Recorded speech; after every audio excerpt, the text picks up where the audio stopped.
الحمد لله وكفى وسلام على عباده الذين اصطفى أما بعد فأعوذ بالله من الشيطان الرجيم بسم الله الرحمن الرحيم لقد جاءكم رسول من أنفسكم عزيز عليه ما عنتم حريص عليكم بالمؤمنين رؤوف رحيم وقال تعالى إن الله وملائكته يصلون على النبي يا أيها الذين آمنوا صلوا عليه وسلموا تسليما وقال النبي صلى الله عليه وسلم من صلى علي واحدة صلى الله عليه عشرا أو كما قال النبي عليه الصلاة والسلام আমি আপনাদের সামনে যে আয়াত তেলাওয়াত করেছি এবং যে হাদিস তেলাওয়াত করেছি আল্লাহ পাক রব্বুল আলামিন উক্ত আয়াত এবং হাদিসের মধ্যে রাসূল করিম সাল্লাল্লাহু আলাইহি ওয়াসাল্লাম দরুদের সীমাহীন গুরুত্বের কথা বলেছে। আল্লাহ পাক রব্বুল আলামিন বলেন لقد جاءكم رسول من أنفسكم عزيز عليه ما عنتم حريص عليكم بالمؤمنين رؤوف رحيم আল্লাহ পাক রব্বুল আলামিন বলেন তোমাদের মধ্য থেকে তোমাদের কাছে একজন রাসূল এসেছে যিনি তোমাদের কষ্টে কষ্ট পান, যিনি তোমাদের দুঃখে দুঃখী হন, সত্যি তিনি তোমাদের জন্য অত্যন্ত কল্যাণকামী, যিনি মুমিনদের প্রতি সদয় পরম দয়ালু। এই আয়াতের মধ্যে আল্লাহ পাক রব্বুল আলামিন একটা বিষয় পরিষ্কারভাবে বলেছেন যে রাসূল সাল্লাল্লাহু আলাইহি ওয়াসাল্লাম উম্মতের কষ্টে কষ্ট পান, উম্মতের দুঃখে তিনি দুঃখ পান। যেই রাসূল দুনিয়াতে আসার পর থেকে নিয়ে দুনিয়া থেকে বিদায় হওয়ার আগ পর্যন্ত শুধু উম্মতের ফিকির করেছেন, হাসরের ময়দানে তিনি উম্মতের ফিকিরই করতে থাকবেন। উম্মতের জন্য তিনি জীবন মরণ সব কিছু বিসর্জন দিয়েছেন, কিন্তু উম্মত হিসেবে আমাদের তার প্রতি কি দায়িত্ব? আল্লাহ পাক রব্বুল আলামিন সূরাতুল আহজাবের ৫৬ নং আয়াতে বলেন ইন্নাল্লাহা ওয়া মালাইকাতাহু ইউসাল্লুনা আলান নবী ইয়া আইয়ুহাল্লাযীনা আমানু সাল্লু আলাইহি ওয়া সাল্লিমু তাসলিমা। আল্লাহ তাআলা উক্ত আয়াতের মধ্যে বলেন নিশ্চয়ই আল্লাহ এবং তার ফেরেশতারা তোমাদের রাসূলের প্রতি দরুদ শরীফ পাঠ করে, অতএব হে ঈমানদারগণ তোমরাও তোমাদের রাসূলের প্রতি দরুদ সালাম পাঠ করো। এখানে একটা বিষয় খুব লক্ষণীয় বিষয়, আল্লাহ তাআলা কোনো আমল করেন না, কোনো ইবাদত আল্লাহ তাআলার জন্য নাই। আল্লাহ তাআলা নামাজ পড়েন না, আল্লাহ রোজা রাখেন না, আল্লাহ হজ করেন না, আল্লাহ যাকাত দেন না, আল্লাহ কোনো নেক আমল করেন না। কিন্তু একটা মাত্র নেক আমল এমন আছে যেই নেক আমল স্বয়ং আমার রব পর্যন্ত করে, সেটা হলো রাসূলের প্রতি দরুদ পাঠ করা। দরুদ এত ফজিলতপূর্ণ, এত তাৎপর্যপূর্ণ, এত বরকতপূর্ণ। আল্লাহ তাআলা বলতেছেন তোমাদের রব স্বয়ং তোমাদের রাসূলের প্রতি দরুদ পাঠ করে, ফেরেশতারাও দরুদ পাঠ করে। অতএব হে ঈমানদারগণ তোমরাও তোমাদের রাসূলের প্রতি দরুদ সালাম পাঠ করো। এইখানে আল্লাহ পাক রব্বুল আলামিন ঈমানদারদেরকে উদ্দেশ্য করে বলেন হে ঈমানদারগণ তোমরাও দরুদ পাঠ করো, যেহেতু এই আমলটা এই ইবাদতরা তোমাদের রব করেন, ফেরেশতারাও করেন। এই বরকতপূর্ণ ইবাদতের মধ্যে তোমরাও শরীক হও, তোমরাও শামিল হয়ে যাও। দরুদ কত বড় দামি ইবাদত। আল্লাহ পাক রব্বুল আলামিন দরুদ পড়েন, এর অর্থ হলো আল্লাহ তাআলা নবীর প্রতি রহমত নাজিল করেন। আল্লাহ তো তার বান্দার প্রতি রহমত নাজিল করবেন, এটাই স্বাভাবিক বিষয়। তিনি তার সকল বান্দাদের প্রতি রহমত নাজিল করেন। আমরা যদি রাসূলের জন্য দরুদ পড়ি তারপরেও আল্লাহ রহমত নাজিল করবেন, দরুদ পাঠ না করলেও আল্লাহ তাআলা রহমত নাজিল করবেন। কিন্তু আল্লাহ যে এখানে আমাদেরকে নির্দেশ দিলেন, এই দরুদ পাঠের দ্বারা কিন্তু আমরাই লাভবান হচ্ছি। আল্লাহ পাক রব্বুল আলামিন বলেন, তোমরা আমার হাবিবের প্রতি দরুদ পাঠ করবা, এতে আমি নির্দিষ্ট যেই পরিমাণ রহমত আমার হাবিবকে দেব, ওই পরিমাণ রহমতই আমি নাজিল করব। তোমাদের দরুদের কারণে আমি বেশি দেব না। তবে যেহেতু তোমরা আমার হাবিবের জন্য দোয়া করতেছো, দরুদ পাঠ করতেছো, এই কারণে আমিও তোমাদেরকে 10টা সালাম দিয়ে দিব। আমি তোমাদেরকে 10টা রহমত নাজিল করে দিব। যেহেতু তোমরা আমার বন্ধুর জন্য দোয়া করেছো, আমার বন্ধুর উপর রহমত পাঠাইতে বলেছে। আল্লাহ তাআলা দরুদ পাঠ করেন, এর অর্থ হলো আল্লাহ তাআলা নবীর প্রতি রহমত নাজিল করেন। আর আমরা দরুদ পাঠ করি, এর অর্থ হলো আমরা আল্লাহ তাআলাকে বলি, হে আল্লাহ, আপনি আমাদের রাসূলের মর্যাদাকে বাড়ায়া দেন, আমাদের রাসূলের উপর আপনি রহমত নাজিল করেন, শান্তি বর্ষণ করেন। এই রাসূলের প্রতি শান্তি বর্ষণের দোয়া করার কারণে আল্লাহ পাক রব্বুল আলামিন আমাদেরকেও 10টা রহমত নাজিল করে দেন। হাদিসের মধ্যে নবী করিম সাল্লাল্লাহু আলাইহি ওয়াসাল্লাম বলেন, মান সাল্লা আলাইয়া ওয়াহিদাতান সাল্লাল্লাহু আলাইহি আশরা। নাসাই শরীফের হাদিস। নবী করিম সাল্লাল্লাহু আলাইহি ওয়াসাল্লাম বলেন, যে ব্যক্তি আমার উপর একবার দরুদ শরীফ পাঠ করবে, আল্লাহ পাক রব্বুল আলামিন তার প্রতি 10 বার দরুদ শরীফ পাঠ করবেন, অর্থাৎ তার প্রতি 10টা রহমত নাজিল করবেন। আর এক হাদিসের মধ্যে আসছে, আল্লাহ তাআলা তার 10টা গুনাহ মাফ করে দিবেন এবং জান্নাতে তার 10টা মর্যাদা বাড়ায়া দিবেন। সুবহানাল্লাহ। এত ফজিলতপূর্ণ দরুদের যেই আমল স্বয়ং আল্লাহ তাআলা করেন, সকল ফেরেশতারা করেন। এই কারণে আল্লাহ তাআলা আমাদেরকেও হুকুম করেছেন, তোমরাও করো।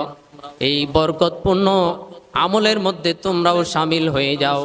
অনেক দামি আমল। হযরত উবাই ইবনে কাব রাদিয়াল্লাহু তাআলা আনহু রাসূল সাল্লাল্লাহু আলাইহি ওয়াসাল্লামকে বললেন, ইয়া রাসূলুল্লাহ, ইয়া হাবিবাল্লাহ, কতটুকু সময় দরুদ পাঠ করব? নবী করিম সাল্লাল্লাহু আলাইহি ওয়াসাল্লাম বললেন, হে কাব, তোমার ইচ্ছা, যেতটুকু সময় তোমার দরুদ পাঠ করতে মনে চায় তুমি পাঠ করো।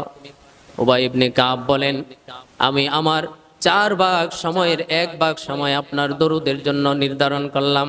রাসূল সাল্লাল্লাহু আলাইহি ওয়াসাল্লাম বললেন, অনেক ভালো এবং তোমার জন্য অনেক মঙ্গল, তবে আরো বেশি সময় যদি তুমি দরুদ পাঠ করতে পারো সেটা তোমার জন্য আরো অধিক ভালো। উবাই ইবনে কাব বলেন, তাহলে আমার 4 ভাগ সময় থেকে 2 ভাগ সময় আমি আপনার প্রতি দরুদ পাঠ করব। রাসূল বললেন, তোমার জন্য তা মঙ্গল, যদি আরো বেশি পাঠ করতে পারো তাহলে তোমার জন্য আরো মঙ্গল। উবাই ইবনে কাব বলেন, তাহলে আমার 4 ভাগ সময় থেকে 3 ভাগ সময় আমি আপনার প্রতি দরুদ শরীফ পাঠ করব। রাসূল সাল্লাল্লাহু আলাইহি ওয়াসাল্লাম বললেন, তোমার জন্য মঙ্গল, তবে আরো বেশি যদি পাঠ করতে পারো সেটা তোমার জন্যই লাভ, তোমারই মঙ্গল, তোমারই সফলতা। এবার উবাই ইবনে কাব রাদিয়াল্লাহু তাআলা আনহু বলেন, তাহলে আমার পুরা সময় আমি শুধু আপনার প্রতি দরুদ শরীফ পাঠ করে কাটাবো। এবার রাসূল সাল্লাল্লাহু আলাইহি ওয়াসাল্লাম বলেন, হে উবাই, এই আমল যদি করতে পারো, এত অধিক মাত্রায় দরুদ যদি আমার প্রতি পাঠ করতে পারো, দুনিয়া এবং আখিরাতে তোমার যত প্রয়োজন আছে সকল প্রয়োজনের জন্য এই দরুদই যথেষ্ট হয়ে যাবে। এই কারণে বেশি বেশি দরুদ শরীফ পাঠ করতে হবে। যখনই সময় পাবো দরুদ পাঠ করব, সাল্লাল্লাহু আলাইহি ওয়াসাল্লাম, সাল্লাল্লাহু আলাইহি ওয়াসাল্লাম, সাল্লাল্লাহু আলাইহি ওয়াসাল্লাম, সাল্লাল্লাহু আলাইহি ওয়াসাল্লাম। দরুদের কত ফজিলত। হযরত নবী করিম সাল্লাল্লাহু আলাইহি ওয়াসাল্লাম একদিন সাহাবায়ে কিরামদেরকে নিয়ে বসে আছেন। এমন সময় এক যুবক সাহাবী নবী করিম সাল্লাল্লাহু আলাইহি ওয়াসাল্লামের মজলিসে আসলেন। এই যুবক সাহাবী যখন রাসূলের কাছে আসলেন, রাসূল সাল্লাল্লাহু আলাইহি ওয়াসাল্লাম ভরপুর মজলিসের মধ্যে এই যুবককে একেবারে নবীদের কাছে নিয়ে বসালেন, একেবারে রাসূলের কাছে নিয়ে বসালেন। সাহাবায়ে কেরাম আশ্চর্য হয়ে গেল, এই যুবক সাহাবী সবার পরে আসছে, সে পরে বসবে, কিন্তু রাসূল তাহাকে ডেকে একেবারে কাছে নিয়ে বসাইলেন। এর কারণ কি? নবী করিম সাল্লাল্লাহু আলাইহি ওয়াসাল্লাম আবু বকর সিদ্দিক রাদিয়াল্লাহু তাআলা আনহুকে বলেন, হে আবু বকর, মনে হয় তোমার এই কাজটা পছন্দ হয় নাই যে তোমার মাঝখানে এবং আমার মাঝখানে আরেকজনকে আমি বসাইলাম। আবু বকর বলেন, ইয়া রাসূলুল্লাহ, ইয়া হাবিবাল্লাহ, আমার জীবন মরণ আপনার জন্য কুরবান, আমার পিতা মাতা আপনার জন্য কুরবান হোক। এটা আমি কখনো চাই না আপনার এবং আমার মাঝে, আপনার এবং আমার ভালোবাসার মধ্যে অন্য কেউ শামিল হোক। রাসূল সাল্লাল্লাহু আলাইহি ওয়াসাল্লাম বলেন, হে আবু বকর, শোনো। উপস্থিত সাহাবায়ে কেরামদেরকে লক্ষ্য করে রাসূল বললেন, এইমাত্র জিবরাইল আলাইহিস সালাম আমার কাছে এসেছে, এসে বলতেছেন আপনার মজলিসে এখন এমন একটা যুবক আগমন করবে, এমন একটা যুবক তাশরীফ আনবে, যেই যুবক আপনার জন্য এমন দরুদ পাঠ করে যেই দরুদ আর কেউ পাঠ করে না। এই সাহাবী বেশি বেশি আপনার প্রতি দরুদ শরীফ পাঠ করে, সুতরাং আপনি তাহাকে সম্মান করবেন, তাহাকে মর্যাদা দিবেন। এই কারণে রাসূল সাল্লাল্লাহু আলাইহি ওয়াসাল্লাম মজলিসের মধ্যে জায়গা না থাকা সত্ত্বেও তাহাকে রাসূলের কাছে নিয়ে বসাইলেন। দরুদের কত ফজিলত! দরুদ অনেক ফজিলতপূর্ণ বিষয়। নবী করিম সাল্লাল্লাহু আলাইহি ওয়াসাল্লাম বলেন, যে ব্যক্তি আমার প্রতি যত বেশি পরিমাণে দরুদ পাঠ করবে, কিয়ামতের ময়দানে সে ব্যক্তি আমার তত নিকটবর্তী থাকবে। হাশরের ময়দানে জান্নাতের মধ্যে সে আমার ততই নিকটবর্তী থাকবে। এই কারণে বেশি বেশি দরুদ পাঠ করার দরকার। দরুদ এমন আজীব এক বস্তু, এই দরুদের উসিলায় আমরা দুনিয়াতে আসতে পেরেছি। এই দরুদ যদি না পাঠ করতেন সাইয়্যিদিনা আদম আলাইহিস সালাম, তাহলে আমরা জগতের মধ্যে আসতাম না। জগৎ বিখ্যাত কিতাব সমূহের মধ্যে লেখা হয়, আদম আলাইহিস সালাম যখন জান্নাতের মধ্যে ছিলেন, সাইয়্যিদিনা আদম আলাইহিস সালাম যখন জান্নাতে ছিলেন, তিনি একাকিত্ব বোধ করলেন। আল্লাহ পাক রব্বুল আলামিন আদম আলাইহিস সালামের বাম পাজর থেকে হাওয়া আলাইহিস সালামকে সৃষ্টি করলেন। হাওয়াকে দেখে আদম আলাইহিস সালাম হাওয়াকে ছুঁইতে যাইলেন, স্পর্শ করতে গেলেন। আদমকে ভালো লাগতে শুরু করলো। পুরুষদের এটাই বৈশিষ্ট্য, নারী দেখলে তাদের ভালো লাগবে। নারীদেরকে আল্লাহ তাআলা আকর্ষণীয় করে সৃষ্টি করেছেন। আদম আলাইহিস সালাম যখন এই হাওয়ার প্রতি দুর্বল হয়ে গেলেন, আদম আলাইহিস সালাম হাওয়া আলাইহিস সালামকে স্পর্শ করতে গেলেন। আল্লাহ পাক রব্বুল আলামিন বললেন, হে আদম, এখনো তোমাদের মাঝে বিবাহ হয় নাই, যতক্ষণ পর্যন্ত বিবাহ না হবে ততক্ষণ পর্যন্ত তুমি হাওয়াকে স্পর্শ করতে পারবে না, হাওয়া তোমার জন্য হালাল হবে না। আল্লাহ পাক রব্বুল আলামিন বললেন, হে আদম, মোহর দাও। বিবাহের শর্ত হলো মোহর নির্ধারণ করা, মোহর ছাড়া বিবাহ হয় না। মোহর বিবাহের ফরজ। আজকে তো এই মোহর নিয়ে একটু কথা বলতে হয়। মোহর, ইসলামী শরীয়ত মোহর নির্ধারণ করার কথা বলেছে আপন আপন সাধ্য অনুযায়ী। যতটুকু মোহর আমি দিতে পারবো ততটুকু মোহরই ধার্য করা, এটা ফরজ। কিন্তু আমাদের সমাজে দেখা যায় 5 লাখ, 10 লাখ, 15 লাখ, 20 লাখ, 1 কোটি, 2 কোটি টাকা মোহর ধার্য করা হয়, কিন্তু এই মোহর জীবনেও আর দেওয়া হয় না। এই যে স্বামী দিতে পারে না, সে স্ত্রীর হক আদায়কারী, স্ত্রীর হক নষ্ট করার গুনাহে গুনাহগার হবে। এই স্বামীর জন্য এটা গুনাহের কাজ। এই কারণে আমাদের সবার কর্তব্য হলো, আমাদের দায়িত্ব হলো পরিবারের অবস্থান বুঝে মোহর নির্ধারণ করা। কতটুকু মোহর সে দিতে পারবে এই পরিমাণ মোহর নির্ধারণ করা। এর অতিরিক্ত মোহর নির্ধারণ করা জুলুম, এটা অন্যায়, এটা হারাম, এটা নিষিদ্ধ। যাই হোক, বলতেছিলাম আল্লাহ পাক রব্বুল আলামিন আদম আলাইহিস সালামকে বললেন, হে আদম, হাওয়াকে বিবাহ করবা, মোহর দাও। আদম বললেন, মোহর কি জিনিস? মোহর কোথায় পাবো? আমি কি দিব? আমার কাছে কি আছে? আল্লাহ পাক রব্বুল আলামিন বললেন, তুমি আমার বন্ধু মুহাম্মদুর রাসূলুল্লাহ সাল্লাল্লাহু আলাইহি ওয়াসাল্লামের প্রতি 10 বার দরুদ পাঠ করো। এই 10 বার দরুদ পাঠ করাই হলো তোমাদের বিবাহের মোহর। বলেন সুবহানাল্লাহ।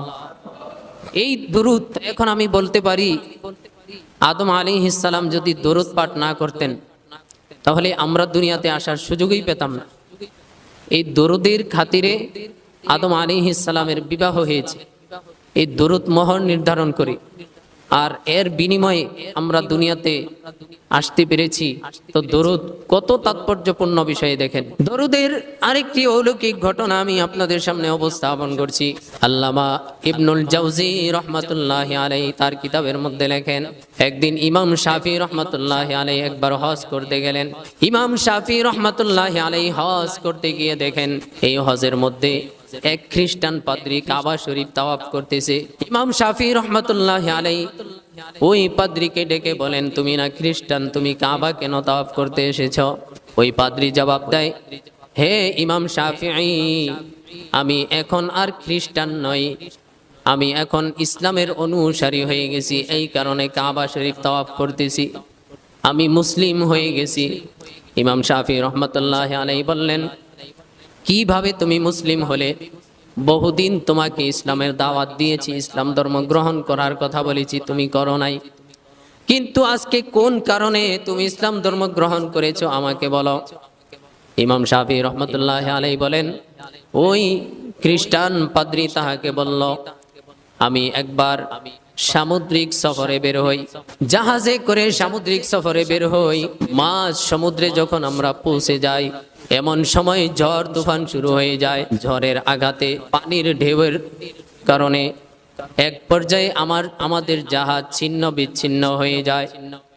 ওই জাহাজের মধ্যে যারা ছিল মুহূর্তের মধ্যে সবাই মারা যায়, সবাই ইন্তেকাল করে, কিন্তু একমাত্র ব্যক্তি আমি খ্রিস্টান পাদ্রী বেঁচে যাই, কোনো রকম একটা তক্তার উপরে আশ্রয় নিই, জীবন যাই যাক, যা হয় হোক, আমি একটা তক্তার উপরে আশ্রয় নিলাম। এই কাঠের তক্তাকে আমি ছাড়ি নাই, তক্তাকে জাবড়ায় ধরে রাখলাম। এই পানির ঢেউয়ে ভাসতে ভাসতে ভাসতে ভাসতে এক পর্যায়ে তক্তা একটা অপরিচিত নির্জন এক দ্বীপের মধ্যে গিয়ে থামলো। আমি সঙ্গে সঙ্গে দ্বীপের মধ্যে আরোহণ করলাম, দ্বীপের মধ্যে নেমে গেলাম।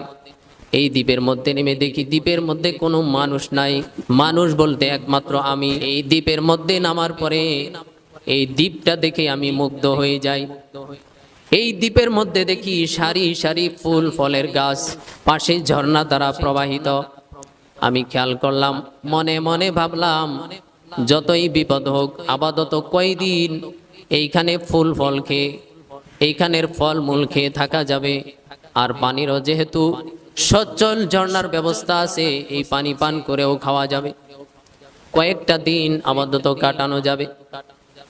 ওই পাদ্রী বলেন, আমি তো সারা দিন অতিবাহিত করলাম, বিভিন্ন জায়গায় করলাম, এই দ্বীপটাকে দেখলাম, এই দ্বীপের মধ্যে মানুষ বলতে একমাত্র আমি পাদ্রী। তিনি বলেন, যখন সন্ধ্যা হয়ে এলো, আকাশ যখন গভীর কালো হয়ে গেল, আধারের যখন চতুর্দিক ঢেকে গেল, আমার ভয় হতে লাগলো, আমি ভয় করতে লাগলাম, আমার ভয় হতে লাগলো। ওই পাদ্রী বলেন, এমন সময় আমি ভয়ে কোথায় আশ্রয় নিব আমি খুঁজে পাচ্ছি না, আমি বুঝে উঠতে পারছি না। আমি বৃহৎ একটা গাছের উপর আশ্রয় নেই, বৃহৎ একটা গাছের উপর উঠে যাই। ওই গাছের উপর উঠে আমি এক পর্যায়ে ঘুমিয়ে যাই গাছের মধ্যে বসে। ওই পাদ্রী বলেন, অতঃপর রাত যখন গভীর হয়, আমি ঘুমের মধ্যে হঠাৎ আমার ঘুম ভেঙে যায় একটা আওয়াজে। আমি খেয়াল করলাম কে যেন পাঠ করতেছে, সাল্লাল্লাহু আলাইহি ওয়াসাল্লাম, পড়েন, সাল্লাল্লাহু আলাইহি ওয়াসাল্লাম, সাল্লাল্লাহু আলাইহি ওয়াসাল্লাম, সাল্লাল্লাহু আলাইহি ওয়াসাল্লাম। আমি খেয়াল করলাম এই নির্জন দ্বীপের মধ্যে আমি ছাড়া তো আর কেউ নাই।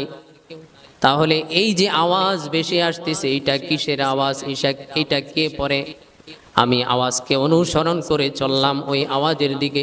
গিয়ে দেখি সমুদ্রের কিনারে বিশাল এক দানব, এর মুখ হলো মানুষের মতো, মানুষের আকৃতিতে এর মুখ, এর চেহারা, এর মাথা হলো উটের আকৃতিতে, এর শরীর হলো চতুষ্পদ জন্তুর মতো, এর পা হলো চারটা, হিংস্র প্রাণীর মতো চারটা পা, আর তার একটা লেজ আছে মাছের মতো। আমি বুঝে উঠতে পারলাম না সে মানুষ না কোনো মাছ না কোনো দেবদানব। আমি তাকে দেখে ভীষণভাবে ভয় পেয়ে যাই, ঘাবড়িয়ে যাই, আমি পালাতে যাব। এমন সময় ওই প্রাণীটি আমাকে উদ্দেশ্য করে বলে, হে যুবক, পালাইও না, ভয় নাই, আমি তোমার কোনো ক্ষতি করব না। ওই যুবক বলে, আমি তাহাকে, সে যেহেতু আমাকে ডাক দিয়েছে, আমার সঙ্গে কথা বলেছে, আমি বললাম তুমি কি প্রাণী, তোমাকে আমি কি বলে সম্বোধন করব? সে বলল, আমি বহু পুরানো একজন জিন, আমি জিন, এই কারণে আমি এই রূপ নিয়ে আছি। তিনি বললেন, পাদ্রী জিনকে বললেন, হে জিন ভাই, তুমি যে কি জানি পাঠ করলে, এটা কি? এই তোমার এই পাঠের আওয়াজে আমার অন্তর গলিত হয়ে গেছে, আমি বিমুগ্ধ হয়ে গেছি, এটা তুমি কি পাঠ করেছো, আবার আমাকে পাঠ করে শোনাও। এবার ওই জিন আবার তাহাকে পাঠ করে শোনায়, সাল্লাল্লাহু আলাইহি ওয়াসাল্লাম, সাল্লাল্লাহু আলাইহি ওয়াসাল্লাম। জিন বলতেছে, এটা দরুদ, ইসলামের নবীর প্রতি এটা দরুদ সালাম পাঠ। পাদ্রী বলতেছে, দরুদ কাকে বলে, ইসলাম কি জিনিস আমি তো বুঝি নাই। এবার জিন পাদ্রীকে উদ্দেশ্য করে বললে, তোমার ধর্ম কি? পাদ্রী বলল, আমার ধর্ম হলো খ্রিস্ট ধর্ম। জিন বলল, তুমি এই ধর্ম ত্যাগ করে এখনই ইসলাম ধর্ম গ্রহণ করে নাও, দুনিয়াতেও বাঁচতে পারবে, আখেরাতেও তুমি নাজাত পেয়ে যাবে, ইসলাম ধর্ম গ্রহণ করে নাও। ওই পাদ্রী বলেন, আমি এই জিনকে বললাম কিভাবে ইসলাম ধর্ম গ্রহণ করব, কিভাবে ইসলাম গ্রহণ করে? ওই জিন পাদ্রীকে বলল, তুমি আমার সাথে পড়ো, আশহাদু আল্লা ইলাহা ইল্লাল্লাহু ওয়া আশহাদু আন্না মুহাম্মাদান আবদুহু ওয়া রাসূলুহু। ওই পাদ্রী বলল, জিনের সঙ্গে সঙ্গে আমি এটাও পড়ে নিলাম। এবার জিন আমাকে বলতেছে, তুমি ইসলামের অনুসারী হয়ে গেছো, তুমি এখন মুসলিম, তুমি আর খ্রিস্টান নও। এবার ওই প্রাণীটি আমাকে ডেকে বলল, ওই জিনটি আমাকে ডেকে বলল, হে যুবক, তুমি কি এই নির্জন দ্বীপেই থাকতে চাও নাকি বাড়ি চলে যেতে চাও? নির্জন দ্বীপেই থাকতে চাও না বাড়ি ফিরে যেতে চাও? ওই পাদ্রী বলেন, আমি বাড়ি ফিরে যেতে চাই। এবার জিন বলে, তোমাকে একটা আমল শিখায় দেই, যতক্ষণ পর্যন্ত বাড়ি পৌঁছার কোনো ব্যবস্থা না হয়, তুমি এই আমল পাঠ করতে থাকো, এই আমলটা করতে থাকো, অর্থাৎ নবীর প্রতি দুরূদ পাঠ করতে থাকো। তুমি পড়ো, সাল্লাল্লাহু আলাইহি ওয়াসাল্লাম, সাল্লাল্লাহু আলাইহি ওয়াসাল্লাম, সাল্লাল্লাহু আলাইহি ওয়াসাল্লাম, সাল্লাল্লাহু আলাইহি ওয়াসাল্লাম। খ্রিস্টান পাদ্রী বলে, আমি বারংবার এই দুরূদ শরীফ পাঠ করতে লাগলাম। এই নির্জন দ্বীপের মধ্যে আমি ছাড়া আর কোনো মানুষ নাই। গভীর রজনী হয়ে গেল, আমি দুরূদ শরীফ পাঠ করতে লাগলাম। একটু পরে দেখি আমার আশার আলো ফুটতেছে, দূর থেকে আলো দেখা যায়, এদিকে উদ্দেশ্য করে কি যেন আসতেছে। একটু পরে দেখলাম বিশাল এক জাহাজ আমাদের দিকে আসতেছে, এই দ্বীপের দিকে আসতেছে। এই দ্বীপের মধ্যে যখন এসে তারা আমাকে দেখলো, জাহাজের মধ্যে তারা আমাকে উঠাই নিল, আর তারা বলল, আমরা পথ ভুল করে এই দ্বীপের মধ্যে চলে এসেছি। আসলে তারা পথ ভুল করে আসে নাই, আল্লাহ পাক রব্বুল আলামিন দরুদের বরকতে ওই জাহাজের মোড়কে এদিকে বিরাই দিয়েছেন। বলেন সুবহানাল্লাহ। ওই যুবক বলেন, অতঃপর আমি জাহাজের মধ্যে যখন উঠলাম, জাহাজের মধ্যে যখন আরোহণ করলাম, জাহাজবাসীরা আমাকে জিজ্ঞাসা করলো, তুমি এইখানে কিভাবে আসছো? এই নির্জন দ্বীপে তুমি কিভাবে এসেছো? কতদিন হয় তুমি এসেছো? তিনি বলেন, আজকে দিনেই আমি এসেছি। তিনি তার সম্পূর্ণ ঘটনাটা বিস্তারিত বললেন। সম্পূর্ণ ঘটনা শোনার পরে ওই জাহাজের সবগুলি লোক ইসলাম ধর্ম গ্রহণ করে নাই। বলেন সুবহানাল্লাহ। এই জাহাজের মধ্যে সবাই ছিল খ্রিস্টান, ইসলাম ধর্ম গ্রহণ করে নাই। এই কারণে বলতেছিলাম, দরুদ আপনাকে দুনিয়াতেও নাজাত দিবে, আখিরাতেও মুক্তি দিবে। দরুদের বিকল্প নাই, দরুদ পাঠ করতে হবে। হাদিসের মধ্যে নবী করিম সাল্লাল্লাহু আলাইহি ওয়াসাল্লাম দরুদের ফজিলত সম্পর্কে বলেন। বুখারী শরীফের হাদিস, নবী করিম সাল্লাল্লাহু আলাইহি ওয়াসাল্লাম বলেন, যে ব্যক্তি আজান শুনিয়া প্রথমে দরুদ শরীফ পাঠ করবে, আজান শোনার পরে প্রথমে দরুদ শরীফ পাঠ করবে, তারপরে আজানের দোয়া পাঠ করবে, রাসূল সাল্লাল্লাহু আলাইহি ওয়াসাল্লাম বলেন, ওই ব্যক্তিকে কিয়ামতের দিন আমি সুপারিশ করে জান্নাতে পৌঁছায়া দিব।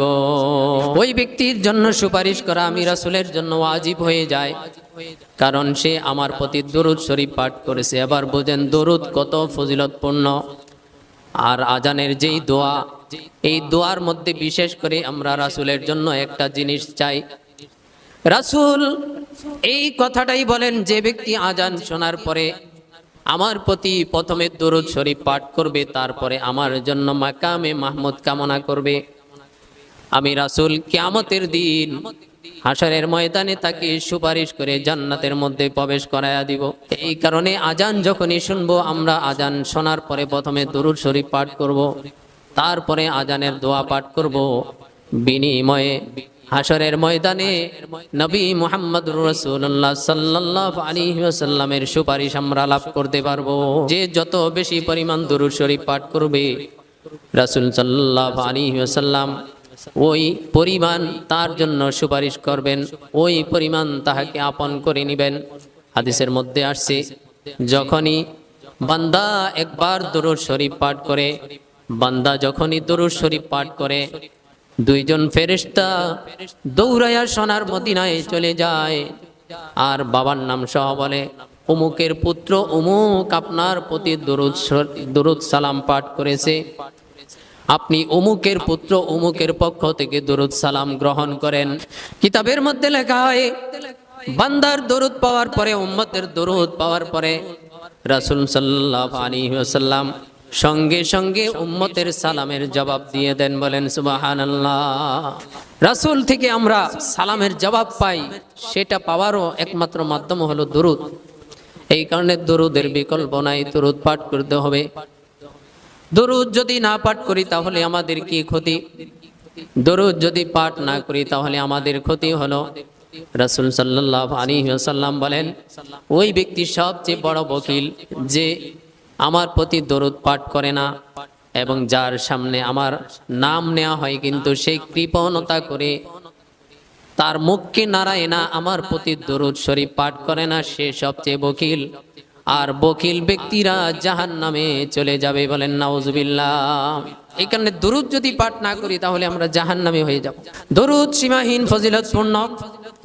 যেমন আজকে জুমার দিন হাদিসের মধ্যে আসছে, নবী করিম সাল্লাল্লাহু আলাইহি ওয়াসাল্লাম বলেন, যে ব্যক্তি জুমার দিনে আসরের নামাজের পরে আল্লাহুম্মা সাল্লি আলা মুহাম্মাদিন নাবিয়িল উম্মি ওয়া আলা আলিহি ওয়া সাল্লিম তাসলিমা, যে ব্যক্তি জুমার দিন আসরের নামাজের পরে এই দরুদ শরীফ 80 বার পাঠ করবে, আল্লাহ পাক রব্বুল আলামিন তার 80 বছরের গুনাহ মাফ করে দিবেন। সুবহানাল্লাহ। কত ফজিলত দরুদের। এই কারণে দরুদ পাঠ করতে হবে। যারা দরুদ পাঠ করে না তাদের জন্য রাসূল বদদোয়া করেছেন। তিরমিজি শরীফের হাদিস, নবী করিম সাল্লাল্লাহু আলাইহি ওয়াসাল্লাম বলেন, ওই ব্যক্তির নাক দুলায় মলিন হোক, ওই ব্যক্তি ধ্বংস হোক, ওই ব্যক্তির উপর লানত, যার সামনে আমার নাম নেওয়া হয় যে তারপরেও সে আমার প্রতি দরুদ পাঠ করে না।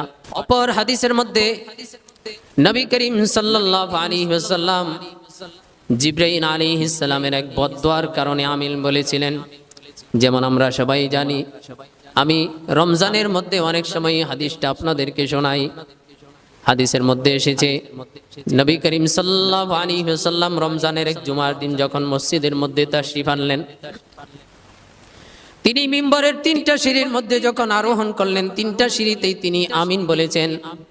মাঝের সিঁড়িতে তিনি যখন আমিন বলেছেন, মাঝের সিঁড়ির আমিন বলার কারণ হলো, জিবরাইল আলাইহিস সালাম নবীজি বলেন, আমার মুসল্লার মধ্যে বসে জিবরাইল বদদোয়া করতেছে, ওই ব্যক্তি ধ্বংস হয়ে যাক, যার সামনে আপনার পবিত্র নাম মোবারক নেওয়া হয়, কিন্তু সে আপনার প্রতি দরুদ সালাম পাঠ করে না, আমি বললাম আমিন, আল্লাহ তুমি কবুল করে নাও। এই যে বদদুয়া, জিবরাইল আলাইহিস সালাম বদদুয়া করেছেন, রাসূল আমিন বলেছেন, এই বদদুয়া কবুল হয়ে গেছে। সুতরাং আমরা যদি দরুদ পাঠ না করি তাহলে এই বদদুয়ার মধ্যে আমরা পড়ে যাব, ধ্বংস হয়ে যাব। দুনিয়াতেও আমরা ক্ষতিগ্রস্ত হব, পরকালেও আমরা ধ্বংসপ্রাপ্ত হব। এই কারণে যখনই সময় পাই দরুদ পাঠ করতে হবে। নিয়ত করে নেই দরুদ পাঠ করব, বেশি বেশি দরুদ পাঠ করব। রাসূল সাল্লাল্লাহু আলাইহি ওয়াসাল্লাম এই দরুদ শুনে উম্মতের প্রতি খুশি হয়ে যান যখন তার কাছে দরুদ সালাম পাঠানো হয়। নিয়ত করে নেই যখনই সময় পাবো অবসর সময়কে নষ্ট না করে এই দরুদের মধ্যে কাটিয়ে দিব। কারণ দরুদ এমন আমল, আপনি নামাজ পড়লেন, আপনার নামাজ কবুল হয়েছে কিনা আপনি বলতে পারবেন না। আপনি রোজা রাখলেন, আপনার রোজা কবুল হয়েছে কিনা আপনার গ্যারান্টি নাই, আপনি বলতে পারবেন না। আপনি হজ করলেন, আপনার হজ কবুল হয়েছে কিনা আপনি বলতে পারবেন না, গ্যারান্টি নাই কবুলের। আপনি যাকাত দিলেন, আপনার যাকাত কবুল হয়েছে কিনা তারও কোনো গ্যারান্টি নেই, আপনি বলতে পারবেন। এই দরুদ পড়ার সঙ্গে সঙ্গে আল্লাহ তাআলা কবুল করে নেন, এটা গ্যারান্টি আছে, বলেন সুবহানাল্লাহ। দরুদ আপনি পাঠ করার সঙ্গে সঙ্গে আল্লাহ পাক রব্বুল আলামিন আপনার প্রতি 10টা রহমত নাজিল করে দেন, আপনার 10টা গুনাহ মাফ করে দেন, জান্নাতে 10 ধাপ আপনার মর্যাদা বাড়ায়া দেন। এই কারণে সময় পেলেই আমরা দরুদ পড়ব। পড়েন সাল্লাল্লাহু আলাইহি ওয়াসাল্লাম, সাল্লাল্লাহু আলাইহি ওয়াসাল্লাম, সাল্লাল্লাহু আলাইহি ওয়াসাল্লাম।